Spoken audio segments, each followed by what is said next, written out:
we can call ki there are pockets which belongs to global north, but there are also some pocket which belong to global south, and we need to understand, and we have to also ensure how we can कैसे इनका equitable हम distribution कर सकते हैं. और उसमें जो सबसे इंपॉर्टेंट पार्ट है, I think very important part, कि हम डेटा को कैसे यूज करते हैं, and people who are offering those data, कैसे उनको हम उस स्टेक होल्डर मानते हुए एक जस्टिफाई वर्जन में कैसे उनके साथ हम निगोशिएट करते हैं, और कैसे हमको उस इकोसिस्टम का उनको पार्ट बनाते हैं. This is the key area जिस पर I think our panel will discuss, and we have I think very eminent personalities among us who have kind of a vast experience of handling, not only handling data, but to use those data for the public good, for the public consumption. We have with Dr. M.M. Tripathi, who is a DG of NILET, and NILET basically are using or creating data center, AI labs, and democratizing the data for the public good. They are including and involving those communities who are earlier not part of the data ecosystem. So they have established lot of AI labs, lot of NILET center, those part of the country where people usually do not have any kind of emerging technology access. We have Professor Alok Rai. He is the director of IIM Calcutta. Earlier he was with the Lucknow University, and he is a democratized educational institution, not only Lucknow University but IIM Calcutta as well, to involve the students who earlier do not have the kind of quality educational access, quality educational equipment. He has created a lot of centers to promote and to make education and technology accessible to all parts of the society. And we have Professor Salaf from IIT Kanpur, who is the professor of STAT, and he will explain the kind of the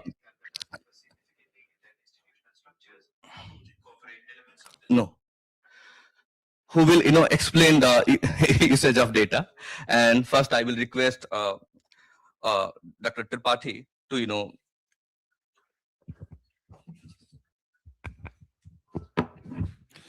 thank you. This is a very important topic today, and as it has been told about NILET that NILET has democratized the education. So I'll take just 2 minutes on that. That NILET has 56 centers across the country, almost present in every state, islands, and deep into the villages in Northeast also. We almost skill 1 million every year through our various programs. Recently, we created 28 India A data lab in the country. I think just 4 months back, in 28 locations. But interestingly, you can see that 3 very important products are there on display. If you go to Meaty Pavilion, you can see what our students can do if they're given the opportunity. One product is Sign World, which converts any video or any audio in the Indian sign languages. Not in American Sign Language, in the Indian Sign Language. Another is audio to audio translation of language in Northeast, like English to Manipuri or Hindi to Manipuri.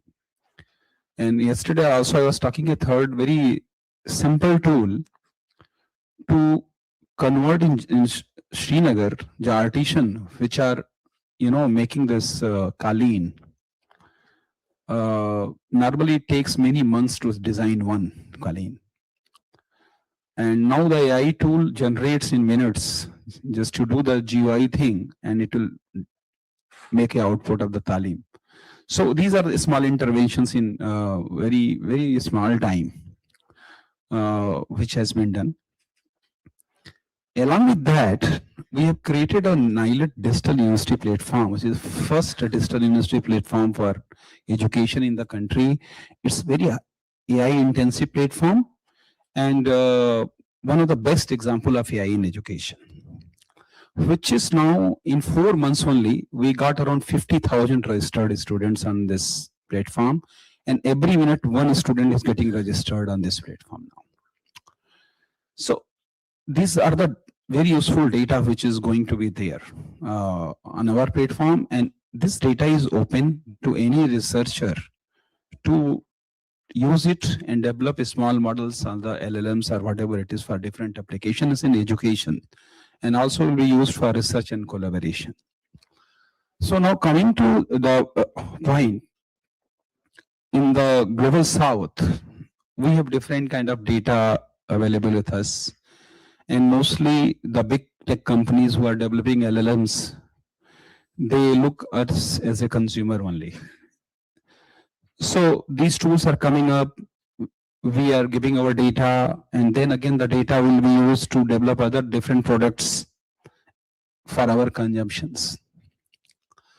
So that's a challenge, how to address this, right? Because in the age of AI, any idea can be pushed. So when suppose you are teaching your children something else based on our culture and ethos and other things, and the child is going on Google and some chat GPT and all and trying to find some different answer, and then there's a conflict that the child will trust you, or child will trust the teacher, or child will trust the chat GPT. So these kind of challenges will come up, you know.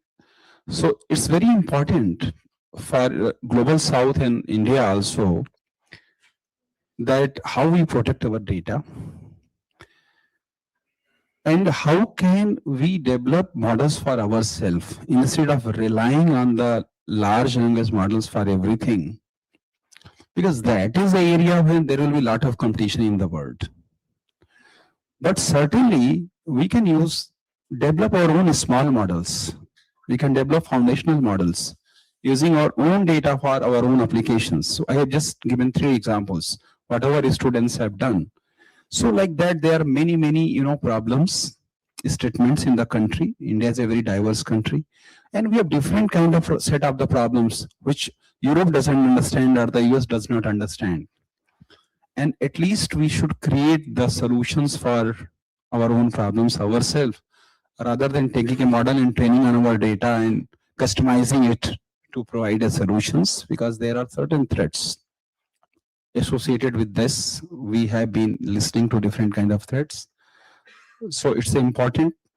Also, if you use the model from different companies, you have to see that do we have some safeguard that the input can be filtered or the output can be filtered. So those things are not available straight away you are using it. So we have to see if you are adopting the models from other institutions, we have to see that proper safeguards are taken. And the important thing is that creating small models for our data, because that also important for our economy, you know. I mean, we have been seeing that we are creating products for many companies, but we are the only consumer economy. And money flow is always going from India to outside. If you can create, at least in AI, heavy engineering you cannot do, but if you can create AI models, small models, which are consumed in the India, and the money can stay within the country, that is also a very, very important perspective with that we have to see. So these are the some important points which just I wanted to see in the beginning, and then we'll be taking questions and answering some other things also. Thank you. Alok sir, we usually earlier we were talking about the roads, electricity, ports as a development infrastructure, and we basically consider them as very critical thing in the development discourse. Now, data is very important, and we are also thinking about the data centers, not only for the industry, but also about the academic institution. How you imagine the role of data in, for the future ready institutions and for the future of education, the importance of data. Can I speak from there? Yes, yes, sir.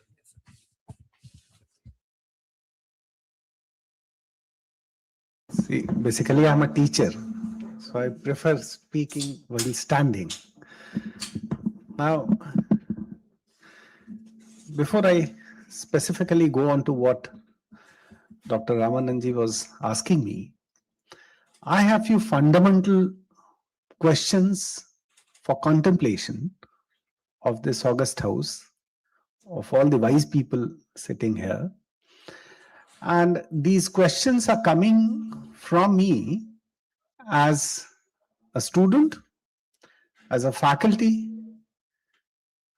of a central institution which has over 40,000 students, on-campus students, as vice chancellor of a university which has had on-campus and off-campus close to 5 lakh students, I'm telling you. And then I am Calcutta, which people say there is smaller but stronger lot, which is characterized by certain peculiarities. So at least I have been part of an ecosystem that provides data to certain meaningful, for certain consumption by some corporates. I always wanted to see artificial intelligence as just an extension of an information tool which keeps coming to our life and living in one form or the other. Few data have always been there, technologies have always been there. Information technology was one tool that had come and that came to help us process those set of informations easier, transparent, and faster.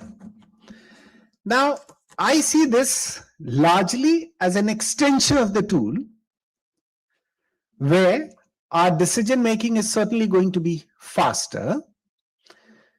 I hope it is going to be more accurate, and once it is faster and accurate, it is supposed to be transparent as well. Now, I would contest and strongly contest the conception of artificial intelligence as a single point remedy to all the ills. That is not what is going to make a difference at.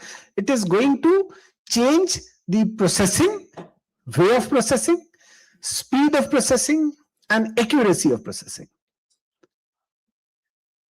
And so, but then, should we not be ready to take this extremely important information tool that is going to alter our decisions speedier, faster, more accurate, to take into our strides and use it for the greater good? We should. And I believe such a huge summit and such a tremendous response that the summit is receiving is largely because the basic background has already been prepared. The background, I mean, mentally and probably in terms of infrastructure also, India is now ready to take artificial intelligence foray into a stride. As institution, I'll share some of the examples from the experience that I have had and some of the plans that we are using in higher educational institutions.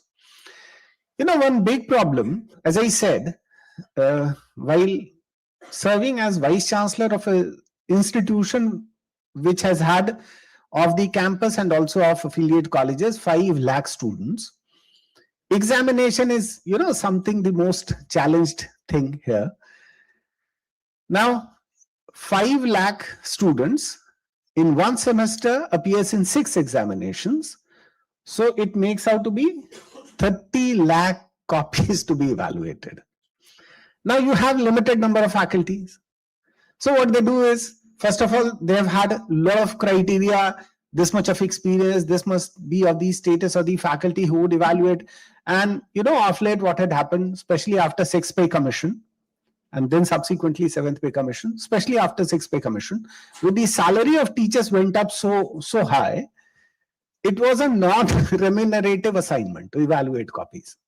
Those who come from academics may echo my sentiment that probably different institutions have been giving 10 rupees, 15 rupees, maybe 20 rupees for evaluation of a copy. Your salary is 3 lakh plus, so you don't find it. So who will evaluate this? Then if you evaluate, say you bring in some relatively less, I mean, based on perception, some relatively less sincere and faculty with proven credentials, they might come, but they might not be doing justice with the task. So, tick, tick, tick, tick, tick. 10 number, 20 number ke 5 question. 12, 13, 14, 12, 13, 14, 12, 13, khatam copy. And you take it from here, put it here, then 12, 13, 14, 12, 13, 14, ho gayi copy. That was also not to be done. Here, these are the areas where we can actually bring in artificial intelligence. If we scan the copy, put it in a screen, place the questions. Questions will have certain queries in terms of machine language. These queries will provide you the most standard answer. Through this technology, you can always find the most ideal answer. All the questions will be mapped against those answers. And based on certain common content, it can easily be evaluated, which can never ever be contested. Otherwise, as Vice Chancellor, we most of the time we used to get confronted with the students who would come and say, nahi sahab humko fail ho gaya, nahi sahab humko kam number aa gaya, nahi sahab is paper mein kam aa gaye, ye college ka kharab ho gaya, ye college ka ye ho gaya, and so on. But this would ease the work, make it more accurate, and of course transparent. You want to contest? Come see the copy on the screen. See, this is the ideal answer made available from the available literature that are there on the net. Map it and get the marks. Now, this also poses a threat. A, if there is a student who's very creative in terms of expression, or in terms of bringing some newness to the answer, that cannot be evaluated with the machine. But then, based on those exceptions, or only accounting for those exceptions to the system, you would not design you will not let all those lakhs of students suffer for the time and inaccuracies of the system. Now, what we did, when I came to IIM Calcutta, there I thought, there's a smaller institution, of course, smaller but stronger institution. So let us try and experiment this. So I called one of the faculty there and I said, can we do this? So the faculty himself developed a tool and he said, I'll evaluate based on that tool. I said, but also evaluate yourself, I mean manually also. So when we are introducing things, we need greater acceptance of the concept. So let us have this manual evaluation. There's the machine evaluation based on artificial intelligence. See what artificial intelligence is. It projects the future based on the patterns of past. Isn't it? Nothing more, nothing less. Because of the technology, it enables you to do it faster. Isn't it? Extrapolation. Now this extrapolation is not only mathematical, but is all pervasive. In all our decisions, this kind of extrapolation can be done. Now, so I said, let us evaluate using both the tools, manual as well as AI, and then share this with the student. Let them select which answer they want, which marks they want. And then gradually, this is what we've done in the last term. But that was only for a course to assess what is the response of the student, because such a drastic change, if you're going to create, there has to have greater acceptance also from the customer side. Now, in order to standardize it, I said, let us not rely on one. Let us have 3 separate tools. Expose the answer scripts with all these 3 tools, and let us either take a mean value or the highest of them all, largely to be more student friendly, or to be on the student side. Let the benefit of doubt be given to the student. So let us agree between the two that either a mean or the highest of the 3, and then gradually it will accept. But in all these cases, in all these discussions, am I not finding or concluding that all that we are talking of, be it I was just talking to some young people, researchers of CPRG.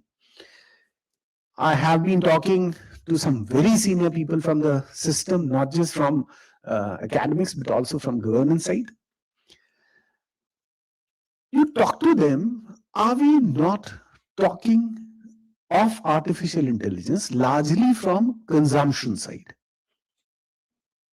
Should we not also talk artificial intelligence from creation side?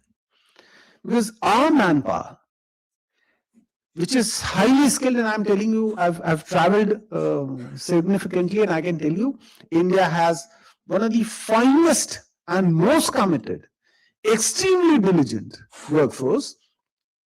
In order to leverage them, we are going to move beyond this artificial intelligence being seen as a from the consumer side. We also going to see it from the creation side, as if can we create. Now, this is very important, and I appreciate the government for taking such a strong measure and taking it this far, is that largely, and Honorable Prime Minister, I read in the newspaper, has talked about creation of artificial intelligence products. This is where we missed the bus at the time of this software kranti, software revolution, where we largely concentrated on creating coders. And that is why civil engineer is also working in an IT company, and mechanical engineer is also working in an IT company, and some basic computer knowledge you muster, and then you would get the status of being coder. Our contribution towards creation of software products have been something which we could have and we should have done a little more. And this is a high time where India has got to take things in our stride and create the products, which, I mean, creation side, so that we can serve the rest of the world, taking them as consumer by selling our product, not just consume ourselves. And this would also solve the larger issue of, that is a much talked about issue of, what will happen to the fate of all these people who will get unemployed because of this. So it is important that all the data that comes out of, I mean, from the student fraternity, which is a very significant portion of our population, what is going to happen to this data? I can, as institutional academic administrator, I would talk that we come out with enormous data, enormous data. What are we doing it for? With such high speed AI, I mean, information technology tool, which I still, my underlying thing is, I still take it as an extension of an information technology tool designed to support our decisions to be made faster, speedier, I mean, faster, more transparent, and more accurate. So this is what I think is the starting remark that I have with respect to what Dr. Ramananji spoke about. I'll be ready to take up more questions as it comes. Thank you. Thank you, Alok sir, for framing India's data issue, especially from the educational perspective. Professor Salaf, global AI and data governance norms, basically dominated by or basically set by global north and economies, more developed economies. How, what could be the kind of a role of global south and you know the global south economies, and how they can better negotiate with global north in the age of AI? Yeah, thank you very much, Dr. Ramanand, and thanks Dr. Tripathi and Dr. Rai, who already has created a pitch for me. So I'm basically a professor of statistics and data science, and I'm a professor at IT Kanpur. So we are the people who are say generating the manpower, who are the people behind the creation of AI tools. So first, very important responsibility comes on the academic institutions who are producing the students to teach them about what is an ethical AI and a non-ethical AI. AI, for a common man, it looks like a magician box which is trying to give something out of the box. But the fact is this is based on the input what it is giving to the data, how the data has to be used in the proper way. This is the biggest challenge, and this is what we teach to our students so that they can implement the right tool on the right data so that they get the right conclusion. Now, coming to this global south issue, if you try to see, as Dr. Ramanand has pointed out, that our south global countries, they are generating a lot of data, and we should not use them only as a consumer, but we try to help them in developing their country and developing their society. So now, recently, if we try to observe in the recent budget, the Honorable Finance Minister has declared and has invited the people to establish data center in the country. And they have given different types of, the facilities, including the tax holidays, etc. So the bigger company like as Amazon and OpenAI, etc., they are the companies who are ruling the world with respect to AI. Now, when we are trying to create a data center here, it's not only data center. We are developing our own country also. This is going to generate a lot of employment. When we try to establish a data center at any place, that city, that state gets lots of employment, lot of revenue generation, and this in turn actually help the GDP of the country. So now when we are looking at those South global countries, yes, we have to help them so that they can generate the data in the right way. We can develop our here data center analytics companies and who are going to develop the tools for them which are useful for their society. I personally believe that if my neighborhood is not having a good life, then I also cannot have a good life. I will always on the risk. So if we want to have a good and safer life, it is also important that that other countries are that the people in other countries also they are having a good life. So so in this age, the creation of data centers, creation of analytical tools, creation of institutions who can teach that how to develop the AI tools, how to use statistics, how to use data science, how to use ML in the right way. They are very important. And this is the high time where the government has already taken some steps, but we all have to take them forward so that we are able to achieve what we really want. So now when we are looking at those South global countries, this is the, I always say that every problem gives us some good opportunity. So because our South global countries are facing this problem, so this India has a very good opportunity where we can develop our analytics center, data center, academic research institution, teaching institutions by which our younger generation is going to be benefited. And one of the say important factor with India is that we have a very huge population, and there is a very huge young population. So now with this data challenges, they are going to get employment, and in turn the country is going to develop. It's not only our country, but other countries are also going to be developed. So this is a golden opportunity in my opinion. And we should look forward for this thing. But when we are trying to do this thing, then we have to be very careful about other aspects also. India is a vast country. It is a very heterogeneous. It has many characters.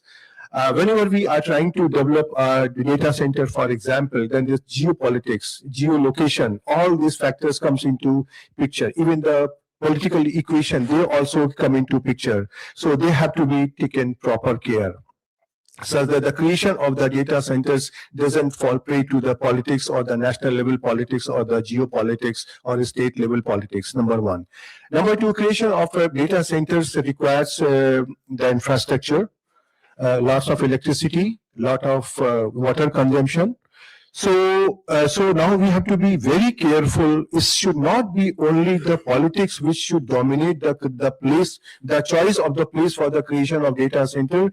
It should be where it can go in a sustainable way. There, for example, at those places where we have excess of water, the temperature is low, possibly the consumption of electricity for cooling the data centers and for using the water, the amount of water will become less. So definitely, we have many places in India which are underdeveloped, which have not been developed technically, but they have all sorts of these such facilities. So this is a very golden opportunity for the country that different sectors, different organizations, different ministries of government of India, they can come together and they can look for such opportunity where just like we have religious tourism, we have medical tourism, we can have employment tourism places also. And I'm sure that this type of opportunity will really boost the economy of the country, and it won't be difficult, or it will be a very helpful step in achieving the target of the country in 2047 to be a Viksit Bharat. Thank you very much. Thank you, Professor Salab, to highlight two major issues: role of data center in employment, and how we can, as India, as a diverse country, to train, our data center or tools to understand not only diversity, but to how to work in very diverse setup, diverse society, and diverse global world. We have 5 minutes for the to take some questions, and even if anyone in the audience want to ask question to panelists, they can raise their hand, and we can take 2 or 3 questions.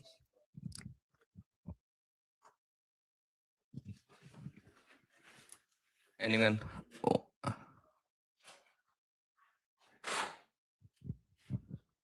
Yeah.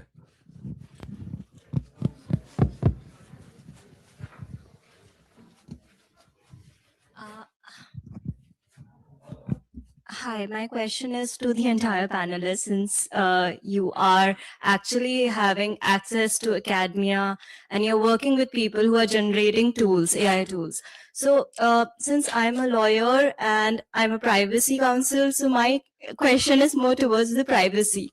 While we are building such tools, how are we protecting, or how these tools will ensure privacy of individuals? Can someone answer that? You see, the creation of AI tools doesn't come from the God. This is only you who create, who give the input to the model, that how the model has to think.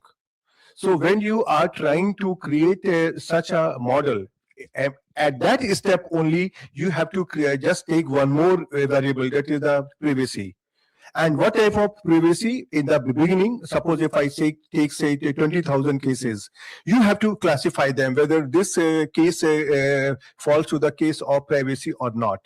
And then gradually the model will understand what exactly do you want. And after this, the privacy issue will automatically be created inside your model, which in turn will give you the same output what you want, that all the output taking care of the privacy.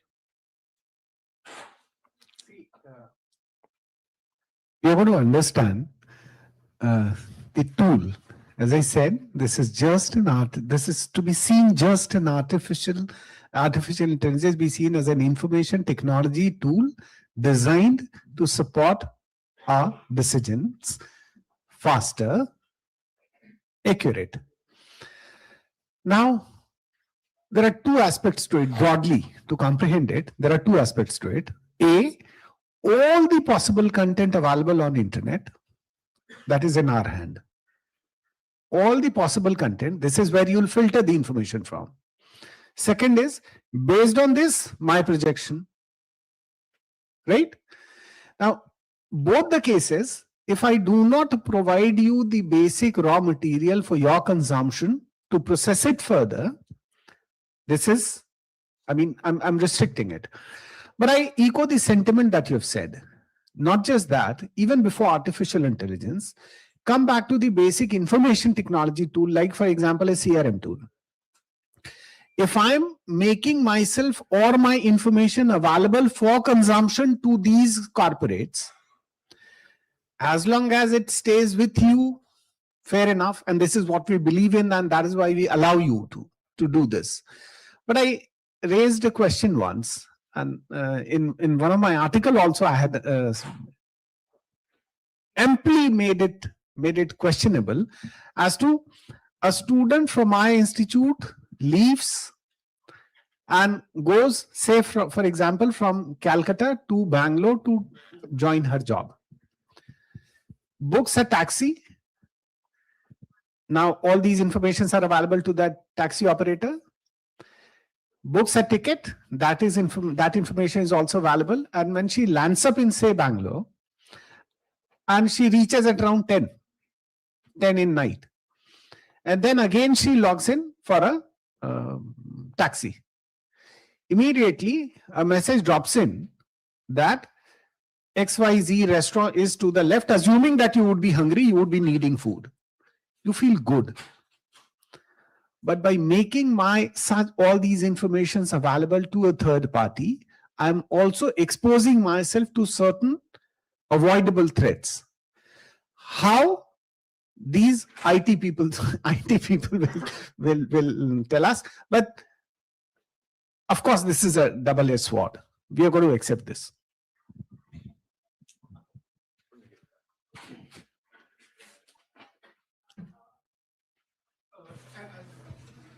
All three of you are leading institutions. So all three of you are leading institutions, and institutions that are themselves generating large data sets in various ways, admissions or data sets, complete training programs. What would be possible measures at the institutional level that, while taking care of all kinds of safeguards, these data sets could be made available for AI development?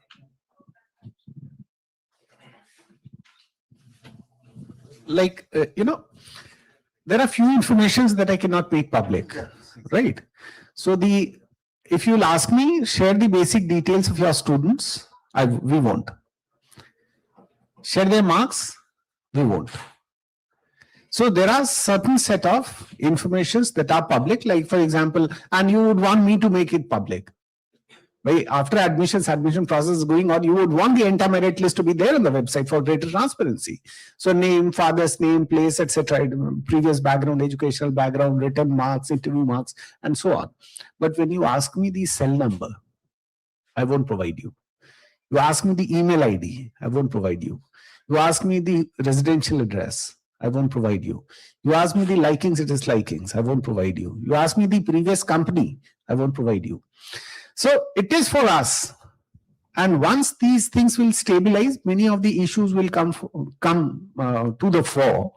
And it is coming as situation is evolving. It is certainly coming forward.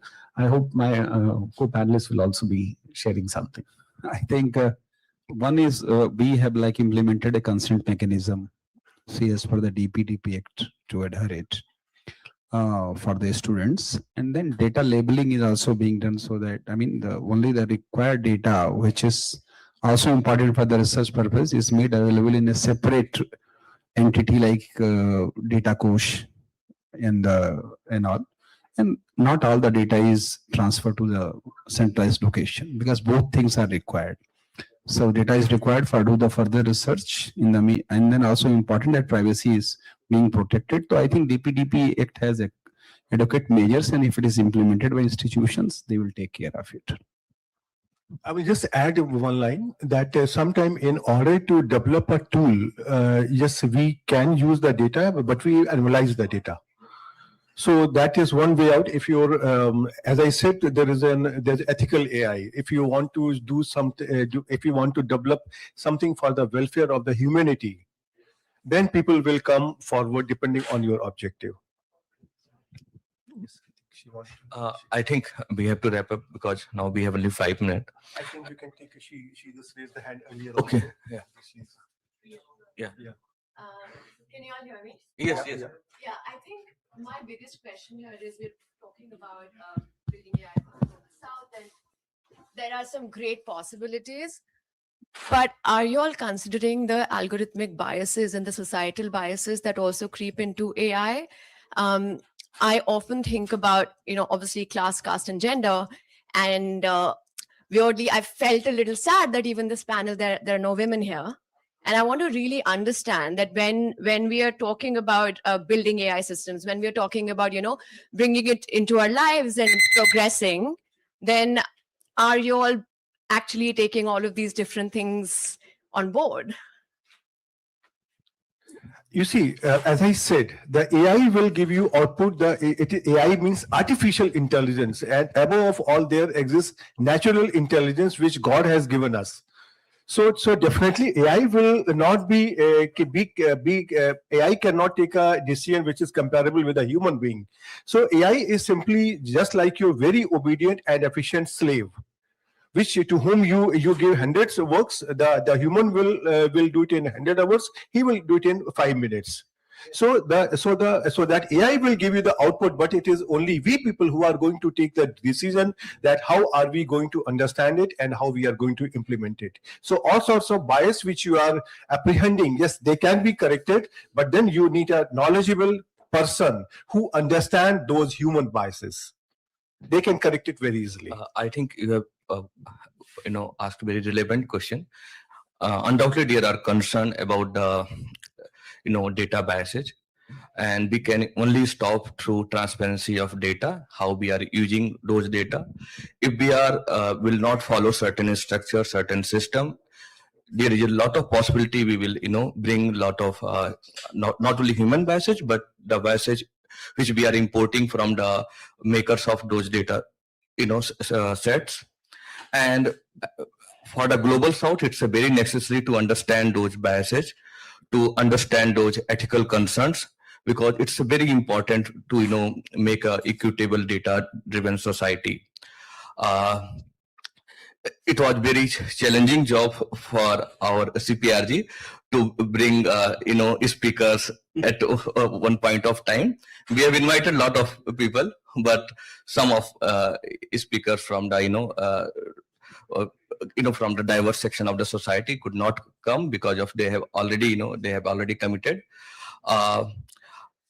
We have worked on the data as a job or future of job, how data is going to influence future ready job, and what could be the possible outcome impact on the industry. And we have one teaser which we just want to play, and the report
Thank you everyone for attending the session.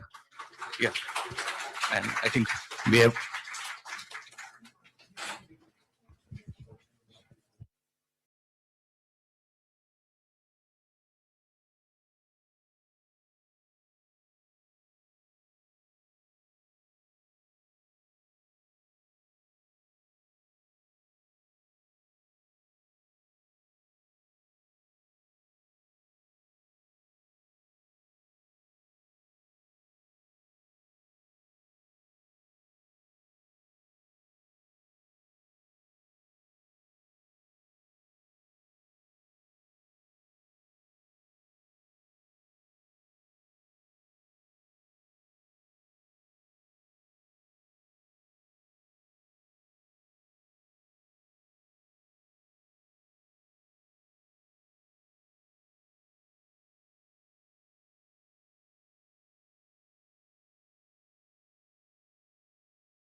AI is safe and trustable.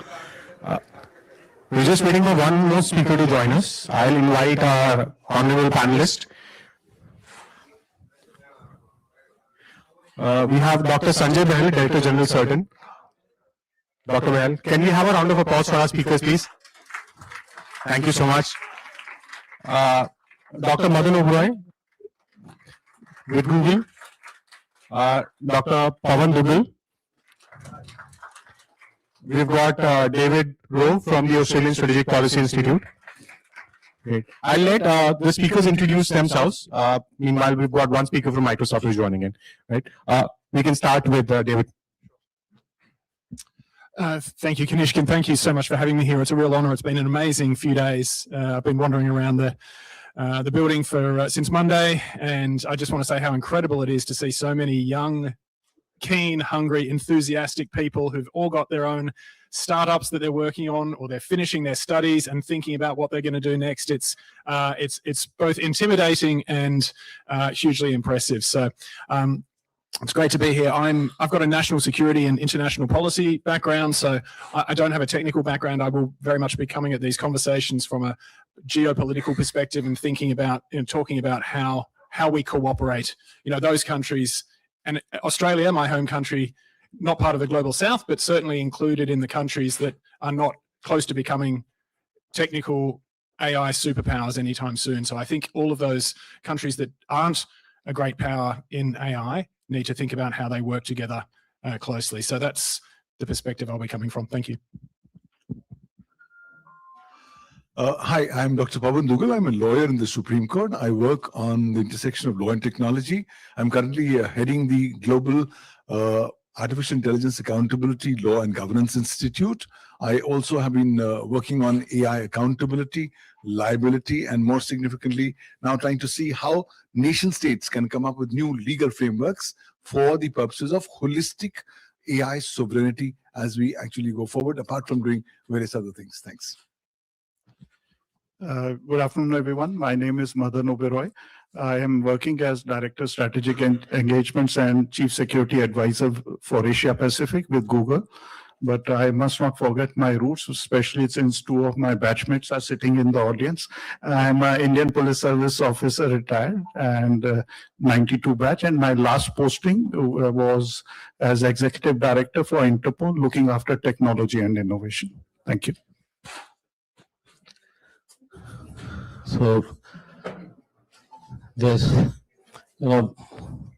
three doctors, Dr. Gaur, Dr. Dugal, Dr. Oberoi, and now we have Mandar coming in from Microsoft.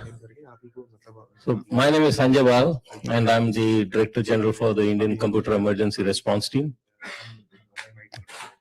I think that should be more than enough, because now we've got a panel. He'll have to start, otherwise we're getting out of time. Yes, and before I start, I think I need to thank the organizers, the team from Ministry of Electronics, Information Technology, Arshil, Saroji. Thank you so much for getting us here. We appreciate.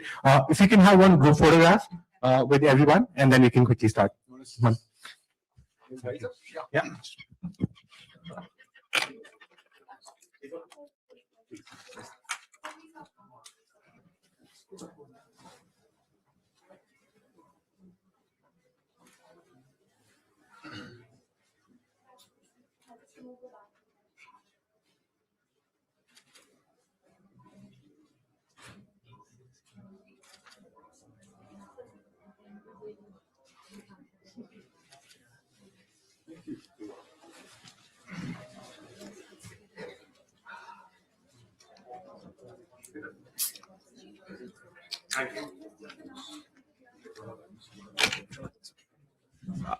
We are also joined by Mandar Kulkarni, who is the National Security Officer for Microsoft. Mandar, you want to just quickly introduce yourself? Thank you. I think you did it. We can get started. So I'm National Security for Microsoft India and South Asia. In that role, I work closely with all the cyber security agencies in India, including what Dr. Bahl leads, for collaboration between Microsoft, our threat intel, and how we can work with those agencies. Number one. A little bit more elaborate introduction. I set up Microsoft's cloud 12 years back in India. and I led their cloud business for a few years before moving into national security. Thanks. Great. I'm Kanishk Gaur. I'm the founder of India Future Foundation. We are a policy think tank working on the intersection of technology, policy, and geopolitics for last 7 years. Thank you, everyone. I'll start with Dr. Bahl. We are here to talk about AI safety and security, but today we see a big gap between the global south and the global north in terms of AI safety preparedness, AI safety resources. And this big divide leads to a constant fight in terms of what the governments can do, the role which tech companies can play. So my key question to Dr. Bahl is, Dr. Bahl, if you were to bridge this gap, which we are facing between global south when it comes to AI risk management and incident response, what could be key things that we could do? See, if you've carefully looked into this space requires a lot of capital, it requires talent, and it requires energy. So if you have a gap in capital, you are challenged. If you have a gap in talent, you will be challenged. And if you have a gap in energy, you'll be.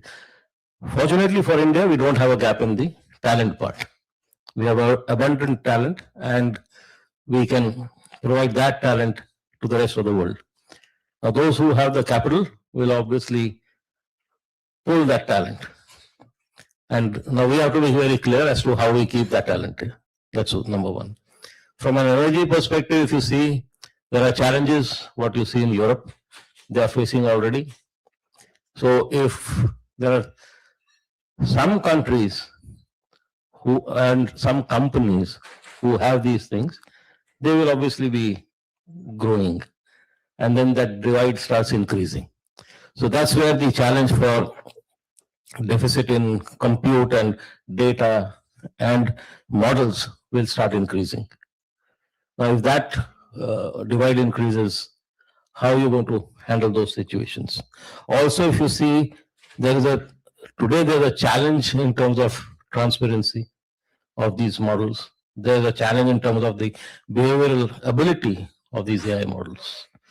There's also, most of them are, of course, they're from 2 countries, if you see primarily, and the companies there. So there is a challenge in terms of the data which they're being trained on and the linguistic aspects, because how do you address the local Indian dialects, etc. Okay, so now I'm not saying just Indian, but if you look at any South, global South, so any of those. So if you look at the African side or any of these, LATAM, etc. So, we have to start addressing it from that perspective. And also there's a lack of maturity of frameworks and regulations. So if we are not in a position to address these aspects, we will be challenged from the perspective that you have raised. I hope that addresses some portion of what you have. Absolutely. David, I want to bring you in here. Dr. Bahl mentioned 2 countries and the global divide we have, and there's so much dependence on those 2 countries. What's your view from an Australian standpoint? What do you think needs to be done? I'll borrow your microphone. Thanks, Kanishk. Thank you for the question. So yeah, I won't repeat what Sanjay has said. I think all of this, he's covered those concrete points very, very adequately. So I would take it back to start with just what are the risks and safety, what are the risks and dangers that we're actually talking about? What are the threats? I mean, there's a range of risks. One is obviously misaligned and uncontrolled artificial intelligence. That doesn't have to mean, I hate the term rogue AI because it conjures up those sort of destructive images. It's not necessarily that concrete when we're talking about unaligned or uncontrolled AI. It could simply be artificial intelligence models and tools that start to lead us down a direction that if we stop and think about it, we don't want to go down. I think we're already in, social media is arguably unaligned at the moment. There are lots of outcomes of social media platforms that we all agree are undesirable, and yet they are sort of baked into that model and it's very difficult to come back from them. Another risk is, the strategic danger that your rivals in the world are going to become more competent and more capable than you. That's obviously a risk for countries, well, all countries outside of the US and China, pretty much. Even those two superpowers themselves are constantly worried about, who's going to take the lead. It's enormously consequential. We have the risks of rogue actors, like, the classic case being, the extremist or the extremist organization, or even just the disgruntled individual who takes an AI model or tool, jailbreaks it, uses it to create some sort of deadly weapon, such as a bio weapon. And then there are just the disruptive risks. Let's say everything goes right in the progress of artificial intelligence. It becomes highly capable. It will have disruptive effects on jobs, on the basic economic models that have applied since Adam Smith invented the field back in late 1700s, whenever it was. The social and political upheaval that would follow from that, and beyond the economy. I heard the term. There was an excellent session yesterday that I attended, where the term cognitive sovereignty was used, and I found that to be a really, really useful phrase. I mean, it was that basic idea that if you don't have ownership and a full sense of rights over your own attention and your own awareness of the world, then really you don't have everything. That is a sovereign individual right that we should all hold on to and regard as very, very precious. Now, I would just point to the fact that the superpowers are themselves vulnerable to a lot of those risks. So there isn't actually necessarily a divide between the superpowers and the non-superpowers, or the global north and the global south. A lot of these risks are across the board. The thing that I would point to most strongly in terms of what we can do, what all of our countries can do together to try and fill the gap that does exist, is through cooperation. We need to share. We need to cooperate. We need to sort of build our understanding together and develop a kind of a network of countries that can sort of push back against these threats and risks. Sure. I think that's a very important point in terms of building collaboration.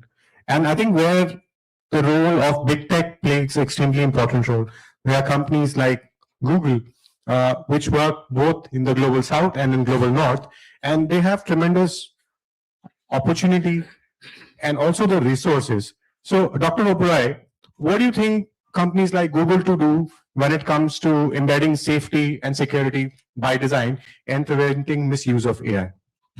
Thank you. Thank you for the question. And I would say Google being a hyperscaler, one of the fundamental duties is to provide a secure infrastructure. And when we say secure infrastructure, and I would definitely like to refer to Google's Safe AI framework, which has basically 6 pillars, but I'll stick to 3 interesting points. One is the infrastructure security, where it is secured by design at each stage of the AI life cycle. And how do we do that would also depend how secure our systems are. And then comes the issue of providing automated guardrails. And when I say automated guardrails, I mean things like model armor, where we are looking at the responses as well as the prompts, so that harms through things like prompt injection cannot happen, or while giving out responses, we are not exfiltrating any sensitive data, so those things can be brought in there. And the third aspect, which I would say is basically on the shared responsibility model. And that is where each and everybody has to perform their role so that we are able to take care of the security. And it is here, I would say, the role of big tech companies like Google would be in terms of providing tools to do this, whether it is, let's say, Synth ID, where we are looking at watermarking various deepfakes, etc. So that is very important where we can do it. Or even agentic identity management is concerned. I'm also tempted here when I talk about identity management in terms of based on my previous experience in law enforcement, the big attribution gap which exists. So unless we are able to bridge that, we would be running into problems, and that's where the security per se, what hyperscalers can do, if we compare it in terms of a safe city, hyperscalers are providing infrastructure like roads, etc. But the ultimate security comes through the collaborative policing, where each and every stakeholder has to play a part. So that is, therefore, unless all of us play our part, we won't be able to ensure that. I'll pause here and see. Great, thank you. Mandar, when it comes to shared responsibility, what role do you think people like you need to play? You've been the National Security Officer, been doing work on cyber, but the roles have changed now. It's AI, the ages of AI. So what do you think has really changed for someone like you when it comes to shared responsibility? I think what you said, shared responsibility, is the key term here.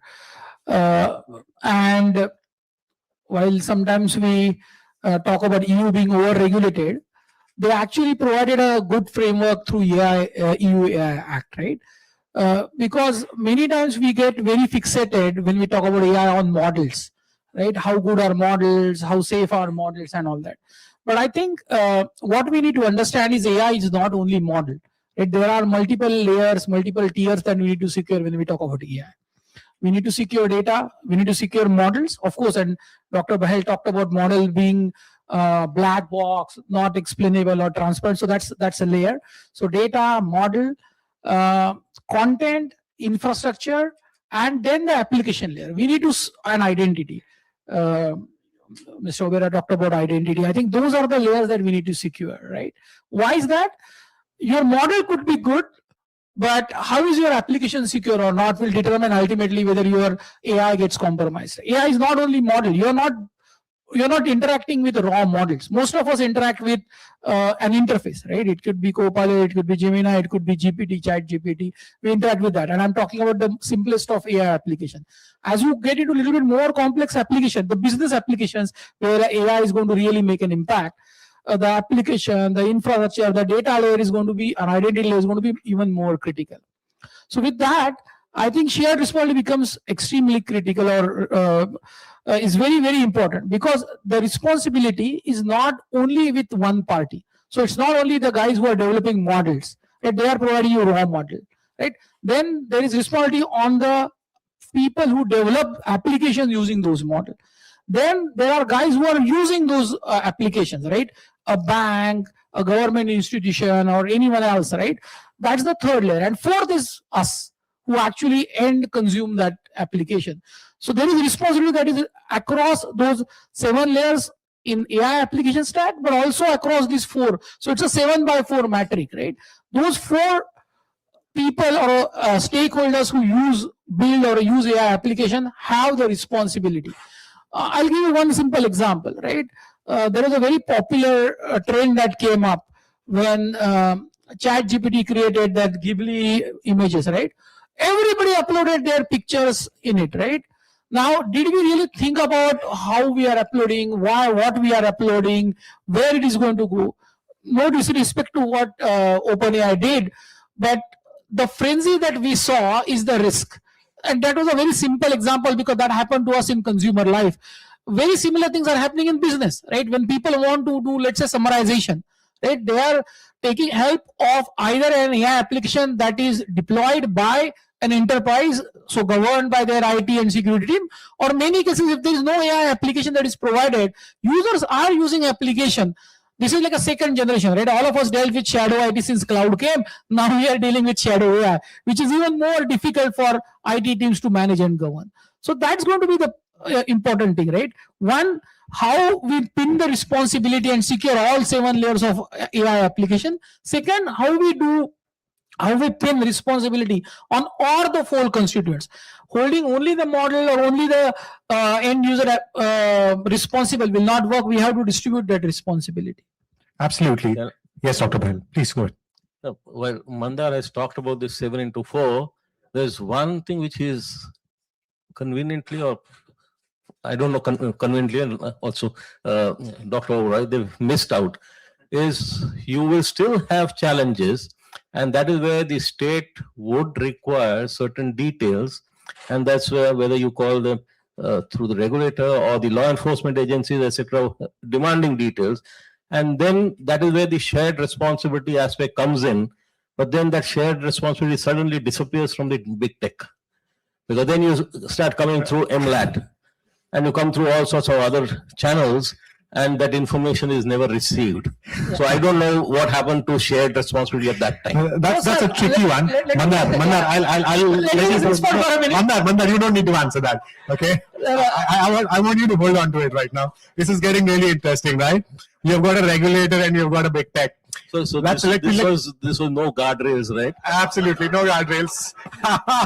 So, Dr. Duggal, right? And we'll bring in Dr. Wroe as well. Dr. Duggal, when we talk about those 7 layers can't be secured either by the developer or the deployer or by the platform alone.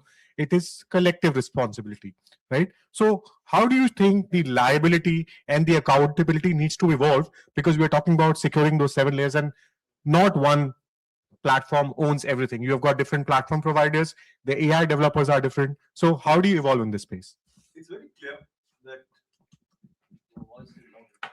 It's very clear that the 6 major AI laws in the world so far: the European Union AI Act, Chinese 2 laws on generative AI and AI labeling, South Korean law, Japan's basic AI law, Hungarian law, and El Salvador law, are nothing but a classical example of 6 blind men trying to describe an elephant. None of these laws have actually gone ahead and started addressing the fundamental issue of accountability. Yes, the UAI approach of low risk, high risk is a great starting point, but ultimately you will have to make things accountable. 2025, the issue was, should we regulate AI or not? That's no longer the position in 2026. 2026 is that once AI causes harm to humans, who's going to be accountable? And that's the reason accountability becomes of crucial necessity. If you're wanting self-regulation to govern accountability, then you are on the wrong platform, because the train is never going to arrive. You will never see self-regulation promoting accountability. Why? Because monies are involved, finances are involved, effort is involved. That's the reason we'll have to come up with legal principles to govern accountability. In January 2026, I launched the AI Accountability Framework, which is a collation of all legal principles, doctrines, and philosophies, which lawmakers across the world need to keep in mind as they come up with new laws on AI accountability. How about liability? Can I just make only the coder liable? Can I make the company liable? I think I come up with the new concept of a graded liability model, where whenever a harm gets caused to a human, there'll have to be equal, or shall I say proportionate, responsibility of various stakeholders. Some bit for the coder, some bit for the company who's giving the said model, someone for the company who's marketing, and someone even for the data principal, the user. I mean, I recently got this case where this guy was working with a particular AI model in Central India, and he has obviously been bullied in class, and he decides to get solutions from AI. AI says the best solution is go commit suicide. He argues against that, fails. After 3 months, AI is very successful. This man asks AI, what's the best way to end my life? He says, go and slit your wrists. He slits the wrists, thinking that's the end of the life. Parents come in and find him in a pool of blood, take him to the hospital. He's now out of danger, but his hand is paralyzed. Who's going to be accountable in such a scenario? I think we'll have to have graded responsibilities, but for that, you will have to have a regulatory approach. You cannot just leave it to self-regulation. You cannot leave it to cooperation. And how about accountability in terms of transparency? Today I'm dealing with AI as a black box. I have a fundamental human right towards reality, towards ensuring that my cognitive faculties are not interfered with or colored with by AI. We need to incorporate all that as part of cognitive neuro rights of citizens, as part of the legal frameworks that we talk about. Maybe we could look at an AI constitution, because the existing constitutions of countries, including in India, don't really have been, shall I say, made ready for the AI age in a scenario like this. So we'll have to look at issues of transparency. Can we come up with an algorithmic transparency protocol, which is mandating companies, guys, come up with these levels of transparency in order to make your AI model or AI algorithm more explainable? And more significantly, can you be the repository of AI rights? Today, the advent of AI brings in new AI rights for the users. Nobody's talking about them. Today, when a 399 pack is launched in a country like India, it's not that world-class services are given to you because you are kind or because you are so special. Sorry. You are the fulcrum of all the data which the big tech companies want to ultimately collect. And if you talk of accountability, I have to also talk of a connected area of cognitive colonialism. Indians have started walking towards back cognitive colonialism.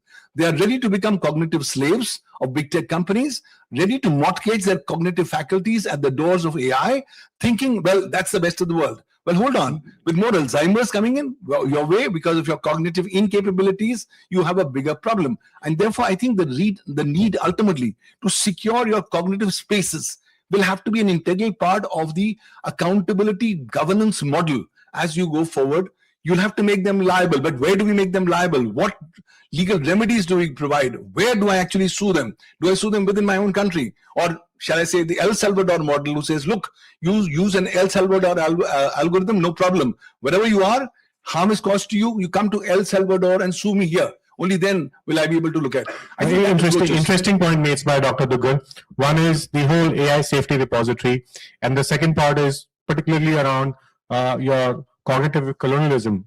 And I was on a TV panel yesterday and we spoke about how Gen Z was becoming addicted and their brain was getting rot because all the kind of content they watch. When I go to business schools and I do leadership sessions, I find much of the learning is not happening through classroom, but it is actually happening through reels, which is really bad because you have some superficial knowledge of a subject, but you don't know what it is there in the depth. So if you were to make an AI safety repository to bring more safety, security, and more ownership between regulators and developers in emerging economies, what are some of the key things we need to do? And this question is for anyone who wants to take up from the panel. Dr. Oberoi, you want to chime in?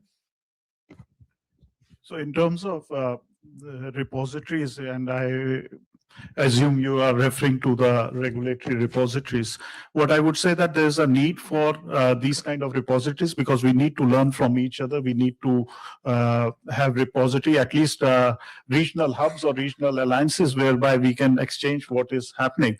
At the same time, one point which I think Pawanji mentioned was with regard to the ability of these regulations to be sensitive to the local languages, cultural nuances. That is very important. So that also has to be kept in mind. But at the same time, we also, in order to encourage innovation part, we also have to provide for the regulatory sandboxes. And that's where a lot of things need to be developed. And that's where probably if you look at the overall environment about what all is happening on the regulatory front, that comes into picture. And so I'll summarize by one, collaboration in terms of repositories, whether it is at regional level or global level, ideally at global level, but at the same time, being sensitive to the cultural nuances and the local language, dialects, etc., so that our notions of biases are not influenced only by the Western norms. So therefore, it has to be sensitive to the local nuances also. At the same time, providing an environment for innovation through sandboxes. And I think I'll refer to one of the previous comments which was made in terms of providing enough regulations to make sure that we do not cause any harm. But at the same time, I'll just like to point that we have to be careful that we do not curb the innovation part. So it has to be, as has been one of the sutras of the 7 sutras, that innovation is much more important than the restraint. So we have to be more positive on that aspect. I'll pause. Interesting. David, how do you build interoperability in AI governance without compromising national sovereignty, innovation? Thanks, Kanishk. Well, I mean, there are certainly some foundational and fundamental things that you can do while still allowing for a lot of room to move at a national sovereign level. So, I mean, you can agree on some really basic things, like, for instance, the illegitimate use of AI to carry out force or violence, for instance, like a bioterror attack. I think everyone can agree that that is something for which there should be very, very strict guardrails. But at the same time, you can allow for a lot of sort of national approaches to allow for sort of local conditions. But I think, like, at a more basic level, I think we need to get away from this idea that every commitment to international cooperation is an undermining of sovereignty. Like, that's actually the wrong way to think about it. All international agreements require some compromise, and you compromise because it creates a common set of understandings where everyone is better off. You might not be able to do whatever you want, but across the board, with each international agreement, everyone is better off. It lifts all boats. That's the whole idea of multilateralism, of international cooperation. So we've got to get away from this idea that it's a undermining of sovereignty. And I would point to the fact that, with AI being a very strong example of this, what could be worse for national sovereignty than having excessive control in the hands of private sector companies, organizations in other countries? It's not an attack on big tech at all. It's just the point that a private sector company that is not accountable to your state in any way is a much greater danger to your sovereignty. Absolutely. Than, we saw that during the time Grok was creating all those filthy images, right? Certain countries decided to ban Grok and X, and it's only after that the response came in. Certain countries just limited themselves to leaving threats, open threats, I would call those. Dr. Bahl, any thoughts on this? I know you're looking on the other side, right? No, I think David has made a few very critical points. One, in his first session, he mentioned about people should be sovereign, and you're going to have challenges now when you're looking at implants coming in and AI trying to tell you what to do. Now, are you thinking on your own, or someone else is thinking for you? What happens if more and more people in a nation start getting those implants? Who's driving you? It's probably those big tech companies. And that's what Dr. Dougal talked about, colonialism. So you become a slave again. And then what's happening from the perspective, if you see some of these research reports, right in somewhere in the top few, India is using AI. The median age is 28 years. Whereas if you see that, where does US stand? It's somewhere around towards the bottom end. Why? Has someone thought about it? Why is that so? I don't know what the right answer should be, but my view is that I want you to use it where I don't want to use it, so that you become a slave to me, right? I will do critical thinking because that's one of the requirements as you go forward, critical thinking. You have no critical thinking anymore. I have the critical thinking. I will be developing the models. I'll develop what I want, and you use them. So you become a slave again, as Dr. Dougal mentioned. So I think there are multiple things which are happening. We have to be careful about it. And then on the other side, we say AI is going to have an impact on the economy.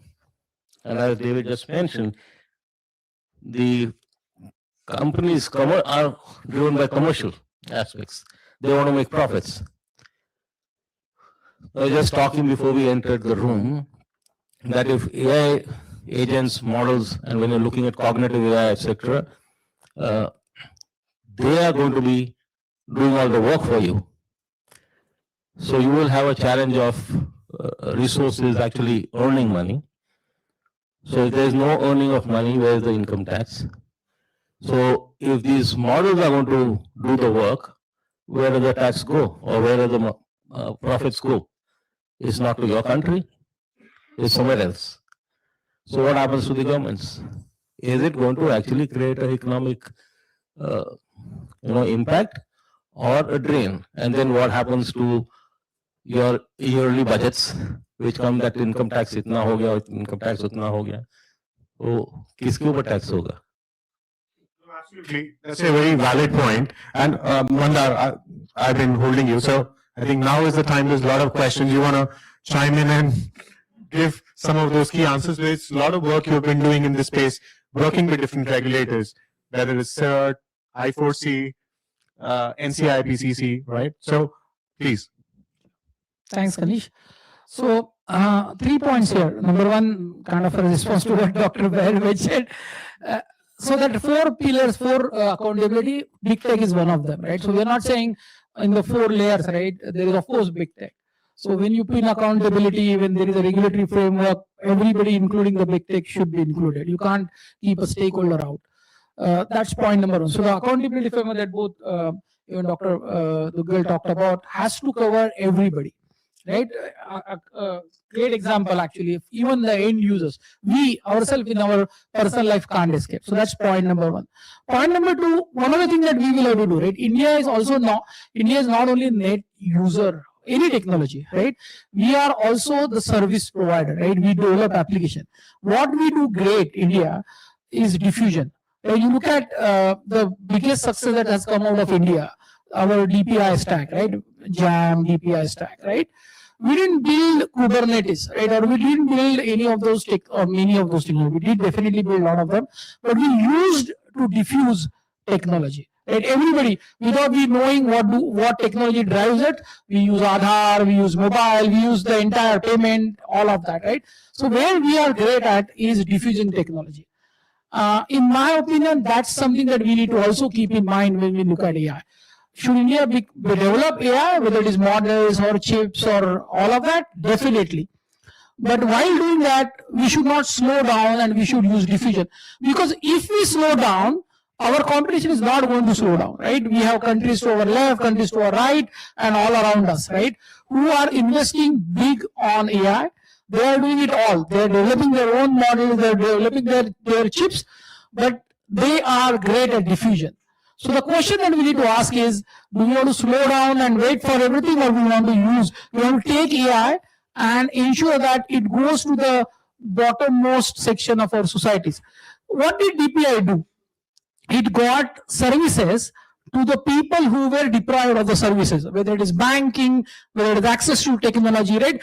They don't know technology, right? When somebody, a street vendor is using UPI, he doesn't know what it runs on, right? But it solves a big problem for him or her. Now, one of the questions that we all need to understand and address is, how do we use AI for diffusion? How do we make that work for the common man? The big techs and big enterprises, both Indian and multinationals, they will take care of themselves, right? From how do they use AI, right? And most of us in the commercial segment are working with large enterprises. There will be push-pull, there will be regulatory guidelines that will come in. We'll definitely welcome that, but that will happen. I think we need to replicate our success on DPI and ensure that AI works for the last person on the ground. I think that will really make this Impact Summit useful. If we can take AI, get out of boardrooms and get to the commonmost people and change their life. In my opinion, I think that will be the success of this summit. While we spoke on DPIs, another key element is the AI-generated misinformation, which is impacting public discourse and election today. So, Mandar, if you were to build cross-sector collaboration to prevent large-scale trust erosion, particularly with the kind of content we are seeing being generated on different social media platforms, and it's a combined collective responsibility. What do you think needs to be done? Yeah, I think great question. And I think I'm sure CERT is working on a lot of that, I foresee. But I think it is again a three-layered approach, right? First, the industry will need to come out with something which is a consensus, right? For example, a lot of content is going to come out of the big techs. So first, we need to agree, and there are efforts, right? C2PA is one of the frameworks. But I think everybody needs to come on that platform. That's number one. But that will not be enough, because while Google's and Microsoft would probably ensure that the content is provenance and all that, there are going to be raw actors who will not. So that's where I think the role of CERT and everybody else, even some law enforcement, will need to come in. Sorry, just one. So three layer. First is the big tech, or we create frameworks which are more voluntary. Second, there will be a regulation at maybe country level at that. And third, it will be sectorial. Things like RBI and all of them will need to come in. I think we need all. Unfortunately, we are seeing gaps. We are seeing industry doing it. Not everybody is on board. We are seeing laws coming in. Not all countries are there. And even regulators. There are various levels of maturity. All three things will need to happen so that we take care of both the legal tech as well as the rogue tech. Great, thank you. Can we bring in collective responsibility? That's the key part. He mentioned about collective responsibility. Is it really possible to build collective responsibility? Can you get the regulators and the big tech to agree? That's the $1 million question. You want to chime in on this? I was just going to make the point that to me, with something like mis and disinformation, the ultimate backstop has got to be the resilience of your citizens. You are not going to stop deep fake disinformation. I think that genie is so far out of the bottle that the bottle is just not even there anymore. You're not going to stop it. So the only way to deal with it is to have critically thinking citizens who are, from primary school, from elementary school, from primary school, from kindergarten, from the time they're crawling around, they need to be helped to develop those skills. That means that they can resist disinformation, they can spot it, they can think critically about it, and that is the solution. You're not going to stop it from the government. Dr. Dugal, you think we are over-relying on regulation here? What David just mentioned is about citizen being more aware. In a country with 1.4 billion people, you think that level of awareness can be created? I don't think so. I think we need to be understanding it very clearly. You will have to drive it through regulation, because self-regulation is not working. The Danda model is what's going to work in majority of the third world countries. Also, we'll have to understand that we must start getting empirical evidence. Everybody is saying, well, everything is hunky-dory. But AI has started causing harm to humans. In January, I launched the Global AI Harms Registry, which is collating 9 different categories of harms which AI is causing to humans. Once we have the empirical evidence, we will be using it as a basis for developing legal principles for mitigating such harm. But ultimately, why are we so much concerned about regulation? We all want innovation, yes, but innovation is not possible without regulation. You will have to have minimal enabling regulation so as to promote further innovation as we go forward.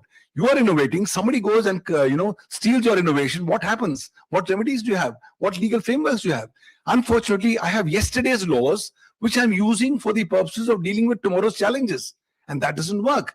Indian IT Act is a 26-year-old legislation, accepting and wanting it to be interpreted in the context of AI when it was never drafted, and keeping that thing in mind is important. What Prime Minister Modi said yesterday was very important. He said India has to have a very graded approach towards regulation. So the message is loud and clear. The regulation has to come in.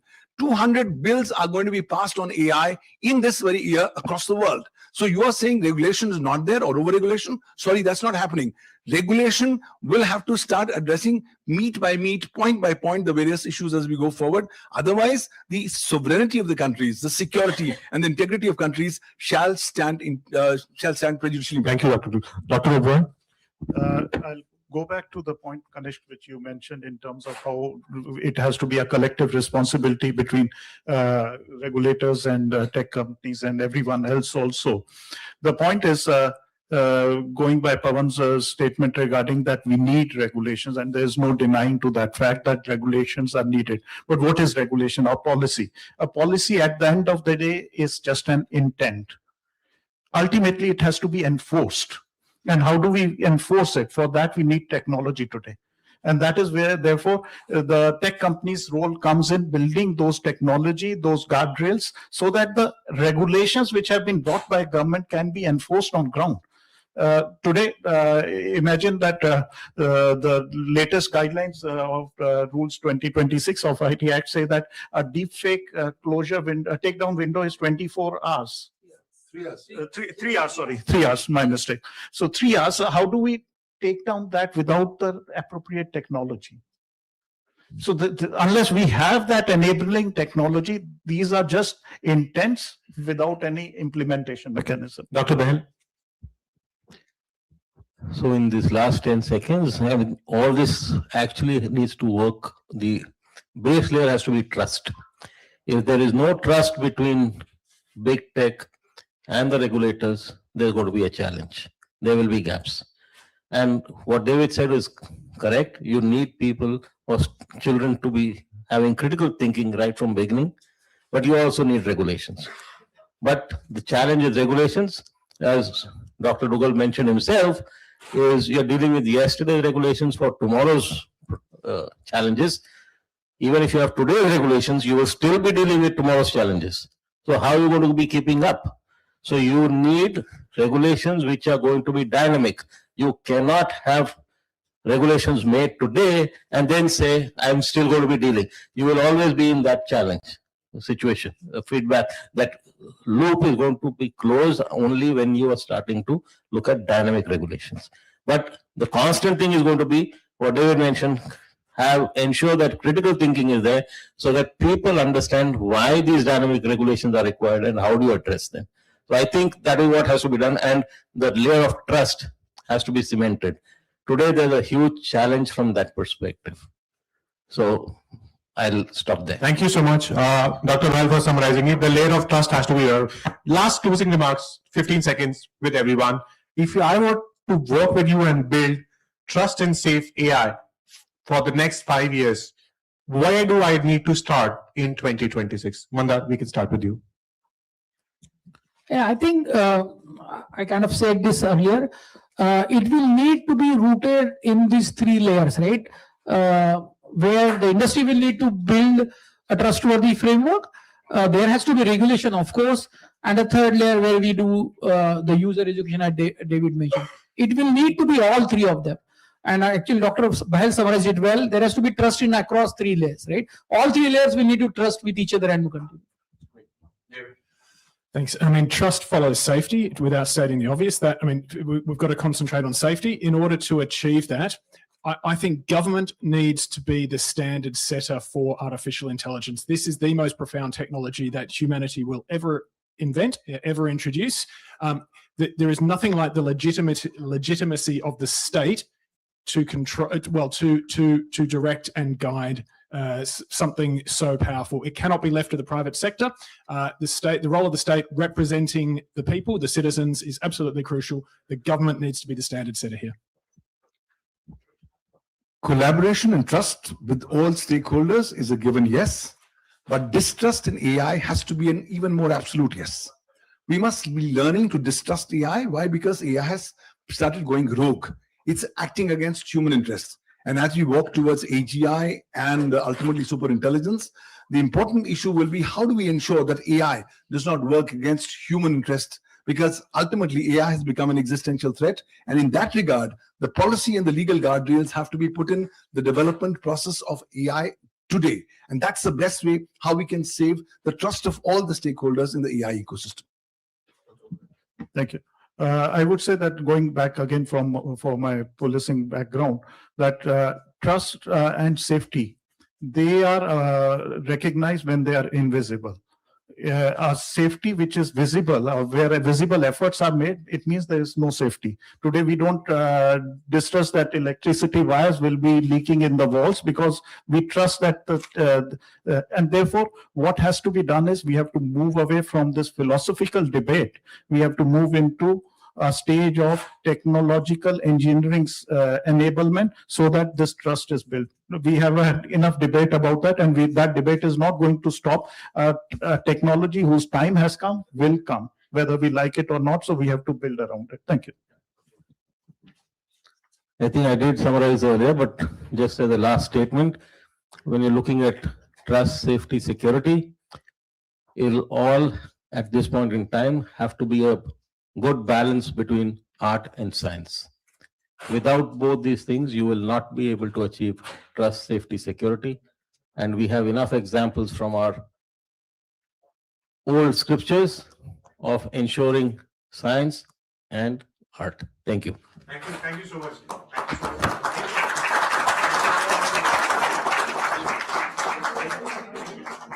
Before I let my panelists go, if anyone wants to ask any questions, I'll start with.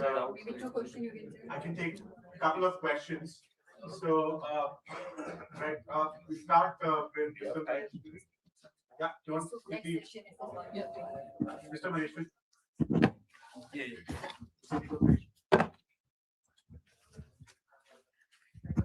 Deepak Maheshwari, Senior Policy Advisor at CSEP.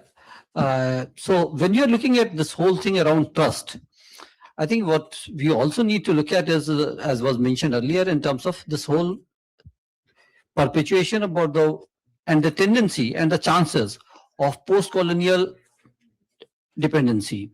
And I think from that perspective, it is important that the communities, companies, as well as the citizenry and the countries in the global south also get equitable space at this global discussions around 3 E's: equity, ethics, and ecology. Thank you. Thank you.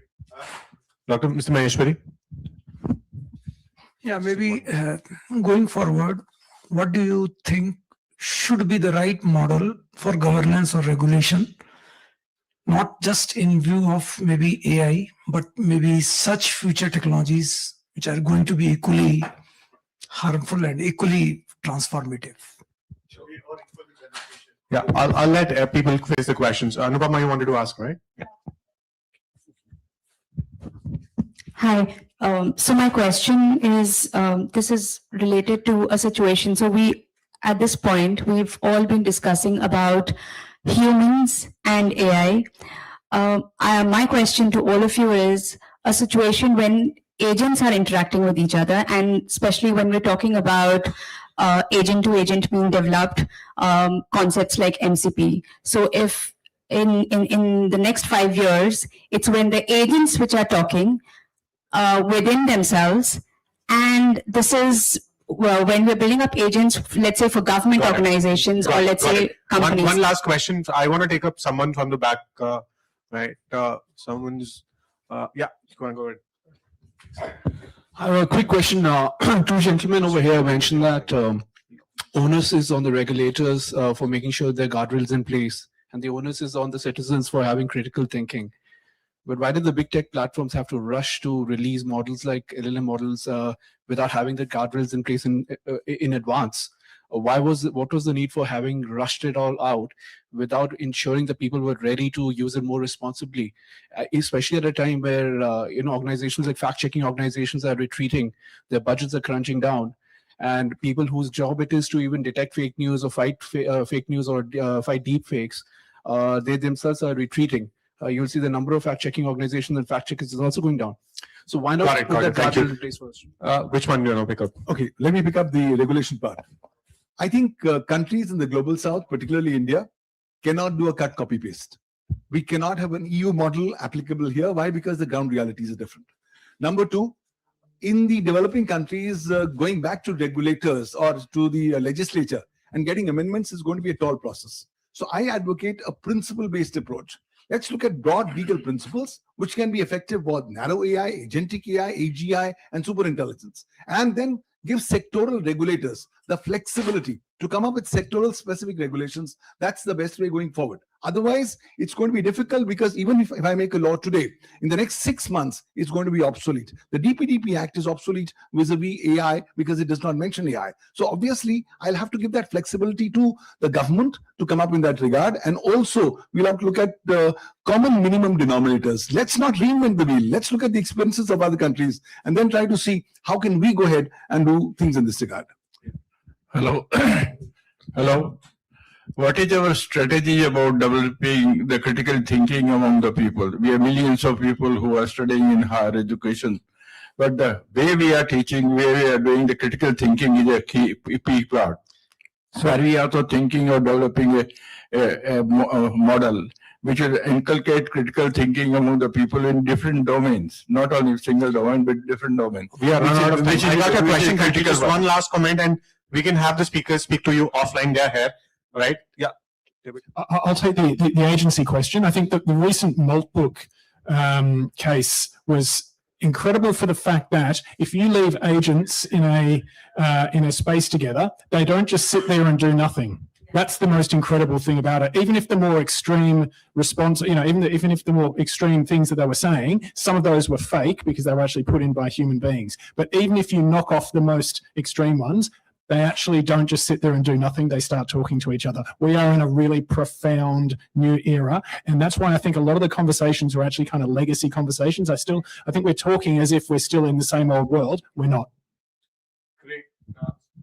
Actually, we'll have to go and reinvent our legal principles. Actus reus, mens rea are irrelevant today in the context of AI. And therefore, new legal principles, new legal futuristic approaches will have to guide us as we go forward. Absolutely. Thank you so much. But this we are run out of time. I'll thank the mighty team for the support. Can we have a round of applause for our speakers, the audience, and also the team from India Future Foundation? If you can stand up, please. You have been working for the last 20 years. Please come forward, my India Future Foundation team as well. Join us.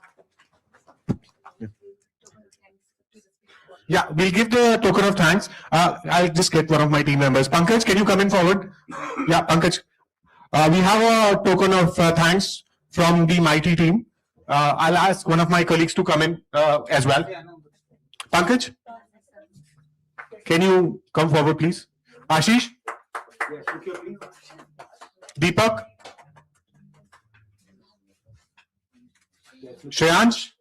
Yeah, if you guys can come forward, please.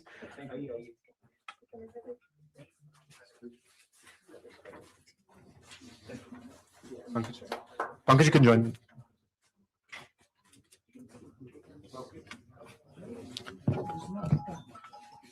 Thank you, ma'am.